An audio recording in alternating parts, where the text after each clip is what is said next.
Panchmahal LCB એસઓજીનો સફળ દરોડો રૂપિયા 1.80 લાખની નકલી નોટો સાથે શખ્સ ઝડપાયો। પંચમહાલ જિલ્લા લોકલ ક્રાઇમ બ્રાન્ચ અને સ્પેશિયલ ઓપરેશન ગ્રુપની સંયુક્ત ટીમે નકલી નોટોના કારોબાર પર મોટી કામગીરી કરતા એક શખ્સને રંગે હાથે પકડી પાડ્યો છે।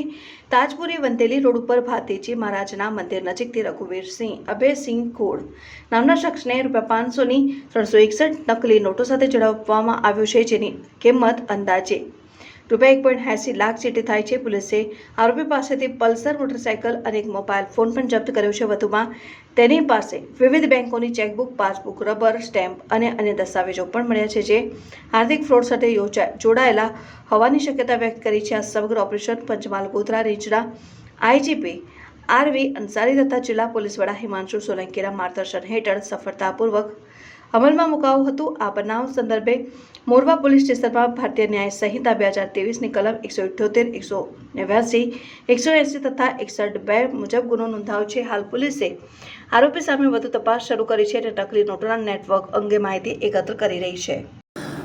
ગઈકાલ તારીખ 24/5/2025ના રોજ પંચમહાલ રેન્જના આઈજીપી અંસારી સાહેબ અને પોલીસ અધિક્ષક હિમાંશુ સોલંકી સાહેબની સૂચના મુજબ એલસીબીની એસઓજીની ટીમ પીએસઆઈ ઝાલા સાહેબ સાથે પેટ્રોલિંગમાં હતા।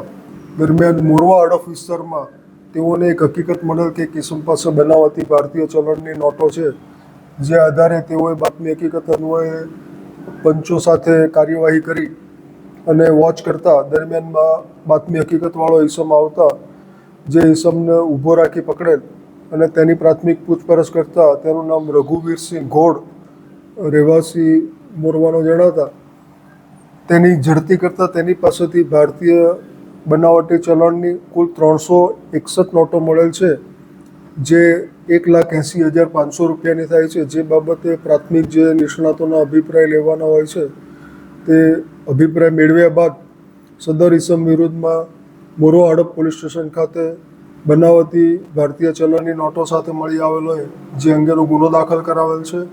આગળની તપાસ મોરવા હડપ પોલીસ સ્ટેશનના ઇન્ચાર્જ પીઆઈ અસોડા સંભાળી રહેલ છે અને આગળની તપાસ કાર્યવાહી ચાલુ છે।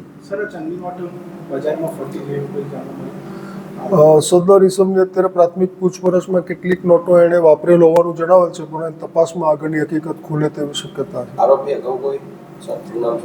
એ બાબતની પણ હજુ તપાસ ચાલુ છે અને માહિતી મંગાવવામાં આવે છે। હાલમાં એક આરોપી છે અને આ આરોપીની પૂછપરછમાં અન્ય આરોપીની જે સંડોવણી જણાશે તો એવી રીતે કાર્યવાહી કરવામાં આવશે।